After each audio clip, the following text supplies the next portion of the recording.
मकसद सिर्फ एक, हिंदुओं को ब्रेन वॉश करो और हिंदुओं के अंदर डर बिठाओ कि हिंदू खतरे में है और हमें अगर इस खतरे से बाहर निकलना है तो मोदी को वोट देना होगा। अब जिन लोगों को ब्रेन वॉश ऑलरेडी किया जा चुका है उन्हें इस चीज में कुछ भी गलत नहीं लगेगा। वो कहेंगे क्या गलत है इसमें, ये मर्डर यहाँ पर हुआ, मुसलमान ने किया, ये सारे मुसलमान ऐसे ही होते हैं। उन्हें अगर आप बोलने की कोशिश करोगे तो सिर्फ एक दो इंसिडेंट्स है, वो आपको 10 ऐसे इंसिडेंट्स गिना देंगे। शारदा आफ्ताब, नेहा फयाज, साक्षी साहिल खान, निकिता तौसीफ, अरशद प्रभा, अंकिता शाहरुख, रितिका सईद, मानसी दीक्षित, मुजम्मिल, इन सभी केसेस की लिस्ट सुनाने के बाद ये आपसे कहेंगे ये देखो कहा था ना मैंने, ये सारे मुसलमान ऐसे ही होते हैं, ये सारे के सारे पोटेंशियली खूनी होते हैं। क्या है इसके पीछे का सच, इस खबर को देखो। श्रद्धा वालकर के केस के 2 हफ्ते बाद एक और केस हुआ था पांडव नगर में। अंजन दास नाम के एक आदमी को उनकी पत्नी पूनम के द्वारा मार दिया गया और श्रद्धा के केस की तरह उसकी भी बॉडी को काट कर फ्रिज में स्टोर किया गया। इतना ही नहीं, इसके 3 महीने बाद इस खबर को देखिए। नजफगढ़ के पास मित्राऊ गांव में साहिल गहलोत ने अपनी live in partner Nikki Yadav को मार दिया। मारने के बाद उसकी बॉडी को अपने ढाबा में फ्रिज में रखा। सेम दिन उसने एक शादी भी कर ली। इन दोनों केसेस की डिटेल्स बिल्कुल वही श्रद्धा आफ्ताब केस वाली डिटेल्स है,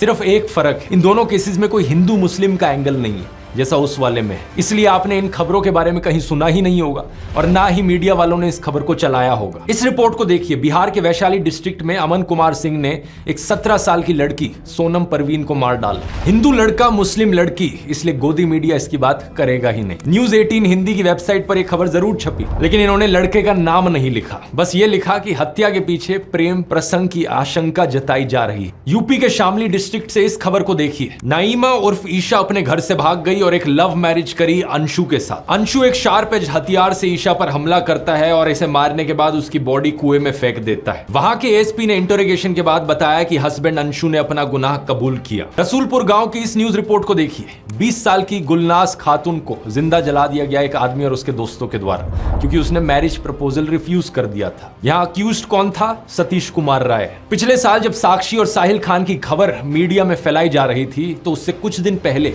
एक और वैसा ही इंसिडेंट हुआ था। बिहार का एक लेबरर रामानुज साहू सूरत गया अपने परिवार से मिलने। उसका अपनी पत्नी रेखा के साथ झगड़ा हुआ और उसने रेखा पर 10 बार चाकू से वार किया। जब उसकी 19 साल की बेटी ने अपनी मां को बचाने की कोशिश करी तो उसने उसे भी मार डाला। नजफगढ़ की इस खबर को देखिए। विपुल सिंह नाम का आदमी खुले में धमकी देता है कि वो मुसलमान औरतों को मोलेस्ट करेगा और मारेगा। दिल्ली पुलिस और एनसीडब्ल्यू ने इस पर कॉग्निसेंस भी लिया। या फिर 5 महीने पहले की कर्नाटका की इस रिपोर्ट को देखिए।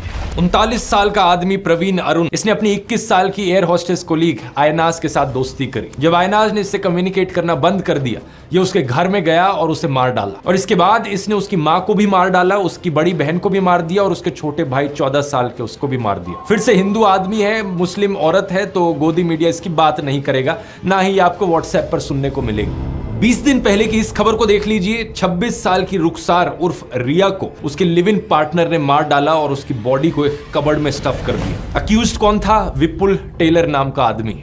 जब दैनिक जागरण में एक खबर छपी तो इन्होंने लड़की का नाम कहीं मेंशन नहीं किया अपने आर्टिकल में। अब इस खबर को देखिए। बेंगलोर में रहने वाला प्रदीप एक रुखसाना नाम की औरत से संबंध बनाता है। दोनों का साथ में बच्चा होता है। रुखसाना उससे शादी करना चाहती है, लेकिन वो ये नहीं चाहता था तो उसने रुखसाना का खून कर दिया। ये भी कुछ ही दिन पहले की खबर है कर्नाटका से। मेरा एक ही सवाल है नफरत फैलाने वाले नमूनों से। आपको मैंने इतने सारे केसेस गिना दिए यहाँ पर पिछले 1-2 सालों के, जहां पर हत्या करने वाला एक हिंदू था। तो क्या यहाँ पर यह कहा जा सकता है कि हर हिंदू आदमी यहाँ पर एक पोटेंशियल खूनी है? ऑब्वियसली नहीं कहा जा सकता। देश में 55 से 60 करोड़ हिंदू आदमी रहते हैं। इन 20-30 केसेस को लेकर जनरलाइज नहीं किया जा सकता कि सारे हिंदू लड़के ऐसे होते हैं, और ठीक इसी तरीके से मुसलमानों को भी जनरलाइज नहीं किया जा सकता। देश में रहने वाले करोड़ों मुस्लिम आदमी हैं, सारे के सारे पोटेंशियल किलर नहीं होते। ये एज्यूम करना एक बहुत ही बेवकूफी वाली चीज है और ये आपका नफरत खोर माइंडसेट दिखाती है। अगर आपको ऐसा लगता है तो बड़े अफसोस की बात है, मुझे कहना पड़ रहा है कि आपका ब्रेन वॉश हो चुका है।